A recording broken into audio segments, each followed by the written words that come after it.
اعوذ باللہ من الشیطان الرجیم بسم اللہ الرحمن الرحیم۔ تیسرا، جادوئی عمل کھیل یعنی گیمز کو فروغ دینا، جس کی شکلیں استعمال کی اس طرح ہے: موبائل، کمپیوٹر، پلے اسٹیشن وغیرہ۔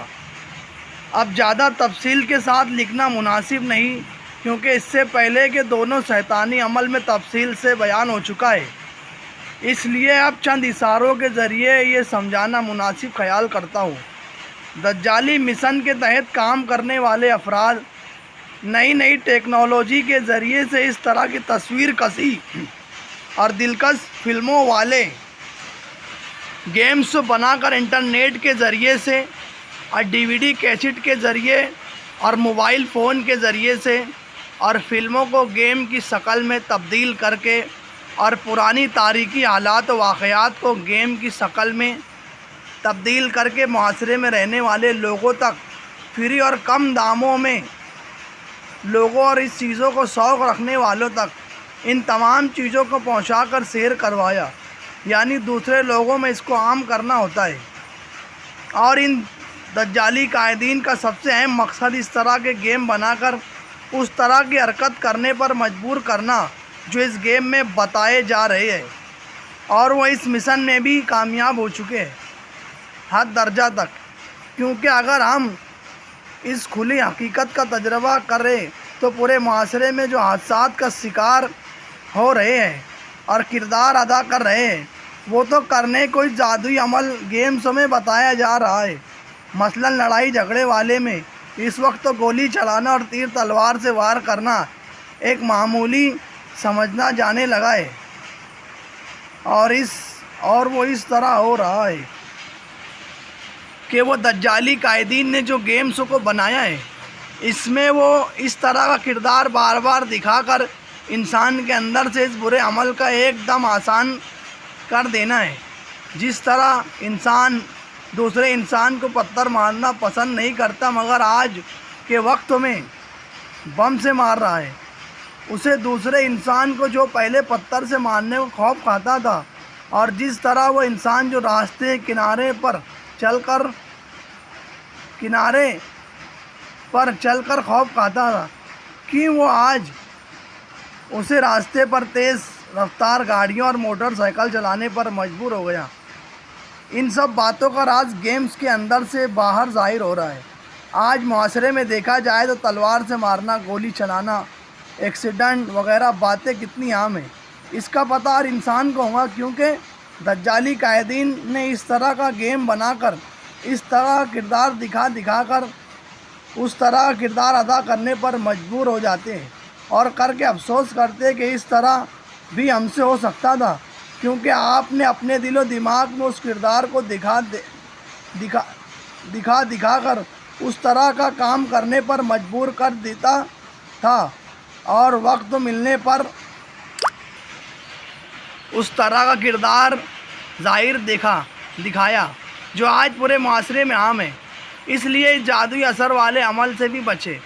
جو دجالی قائدین مل کر جادوئی عمل پیش کرتے ہیں، اور جو اس جادوئی عمل پر عمل کرتا ہے، اس پر وہ جادوئی اثر غیر محسوس طریقے سے ہوتا چلا جاتا ہے، اور آپ کو احساس تک بھی نہیں ہوتا ہے۔ اس لیے اب بھی ضرورت ہے کہ ہم پورے معاشرے کو اس جادوئی عمل سے بچنے کی کوشش کریں، اور ہم سب اپنے آل و اولاد کو اور اپنے دوستوں کو اور اپنے تعلقات والوں کو اس جادوئی عمل سے بچانے کی کوشش کریں۔ اللہ تعالیٰ سے دعا ہے کہ وہ ہم سب کو اس بد عمل کے اثرات سے بھی بچائے۔ اب تک ہم نے جن چیزوں کا تذکرہ کیا اس کا تعلق کچھ جادوئی اعمال سے تھا جو مسلمانوں کو اسلامی تعلیمات سے دور کرنے کے لیے استعمال کیا جاتا ہے، جن کا تعلق انسانی اعضاء، کان اور آنکھ اور ہاتھوں کے استعمال سے تھا۔ اب ہم آگے ان چیزوں کا تذکرہ کریں گے جس کا تعلق انسانی اعضاء پیٹ سے ہے، یعنی دجالی قائدین کھانے اور پینے کی چیزیں پر بھی محنت کر کے اس میں حرام چیزوں کی آمیزش کر کے مسلم ممالک اور مسلم معاشرے میں ان کھانے اور پینے کی چیزوں کو فروغ دیتے ہیں۔ ہم اس میں ان یہودی کمپنیوں کو تذکرہ کریں گے جو کھانے اور پینے کی چیزوں میں خنزیر سے حاصل شدہ چیزوں کو ان غذاؤں میں ملاتے ہیں اور ان مشروبات میں ملاتے ہیں جو خنزیر ہی سے حاصل کردہ ہوتا ہے۔ کھانے اور پینے کی چیزوں کا فروغ اور اس میں حرام چیزوں کی ملاوٹ اور آمیزش۔ خنزیر سے جو چیزیں حاصل کی جاتی ہیں اس کے متعلق معلومات کو ہم نے ماہ نامہ زکریہ اکتوبر 1988 سے حاصل کیا ہے، جس کو ہم یہاں پر نقل کرتے ہیں۔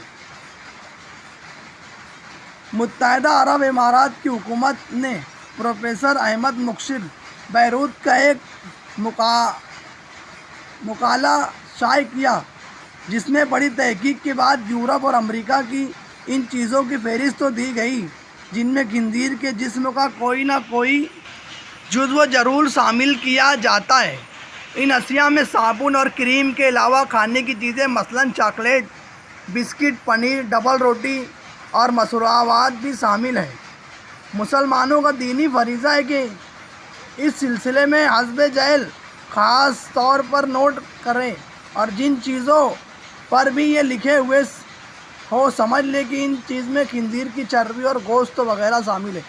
یہ چیزیں ہرگز استعمال نہ کریں اور جیسے استعمال کرتا پائے اس کے علم میں لائے کہ یہ حرام ہے۔ جس دکاندار کے پاس دیکھے اس کی ایمانی حس سے اپیل کرے اور بتائے کہ چیزیں ہمارے دین میں حرام ہے اور ان چیز کا فروخت کرنا بھی حرام ہے۔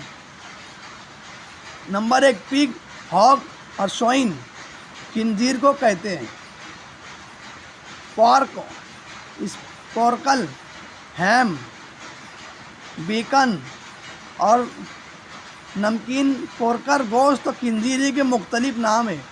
لارڈ خنزیر کی چربی کو کہتے ہیں۔ جیلیٹن یا جیلو ایک سیال ہے جس میں زیادہ تر جزو خنزیر کی کھال، ہڈیوں اور کھروں کا ہوتا ہے۔ پیپسین ایک دوا ہے جس میں خنزیر کا خون شامل ہوتا ہے۔ ایل اسٹارگو یا اینیمل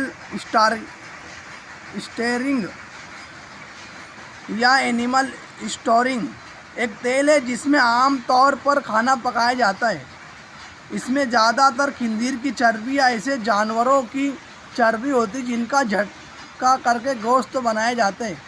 ایسے خوردنی کی فہرست میں اعضاء شامل ہیں: پرنس چاکلیٹ، کرافٹ چیز، مارک چیز، ریمارک چیز۔ ان دونوں کمپنیوں کی بنی ہوئی پنیر خنزیر کے دودھ پیتے بچے کے معدے سے بنائی جاتی ہے۔ نمبر 4، یورپ اور امریکہ میں ہوئے زیادہ تر بسکٹ،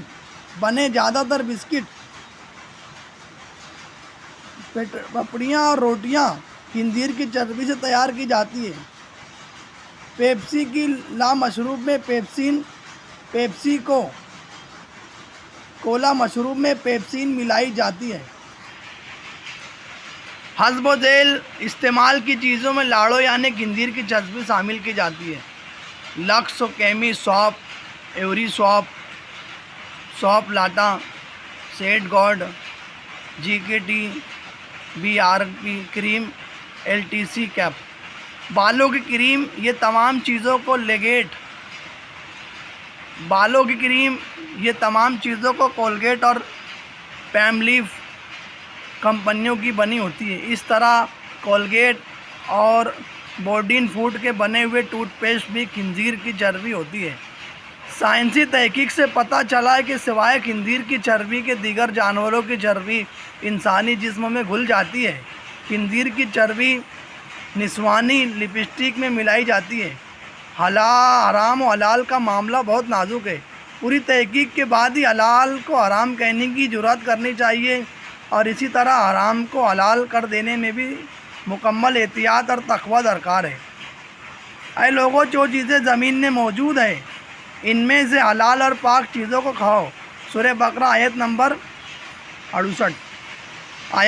168۔ حرام کر دیا گیا تم پر مردار جانور اور خون اور خنزیر کا گوشت اور جو خدا کے سوا دوسروں کے ناموں پر مسحور کیا گیا ہو۔ سورہ معاہدہ آیت نمبر 3۔ رسول اللہ صلی اللہ علیہ وسلم نے ارشاد فرمایا کہ لوگوں، اللہ پاک ہے، وہ پاک چیزوں کو قبول فرماتا ہے۔ اس نے اپنے رسول اور ایمان والوں کو حکم دیا کہ وہ پاک چیزیں کھائے اور نیک اعمال کرے۔ پھر آپ صلی اللہ علیہ وسلم قرآن مذکورہ آیت تلاوت فرمائی اور ارشاد فرمایا، ایک شخص لمبا سفر کرتا ہے، وہ پرگندہ بالوں والا اور غبار آلود ہوتا ہے، اپنے دونوں ہاتھ آسمان کی طرف اٹھاتا اور کہتا ہے، اے میرے رب، اے میرے رب، اے میرے رب، حالانکہ اس کا حرام لباس، اس کا حرام پرورش، اس کی حرام غذاؤں سے ہوئی، پھر کیوں اس کی دعا قبول کی جائے؟ مشکوٰۃ شریف صفحہ نمبر 241۔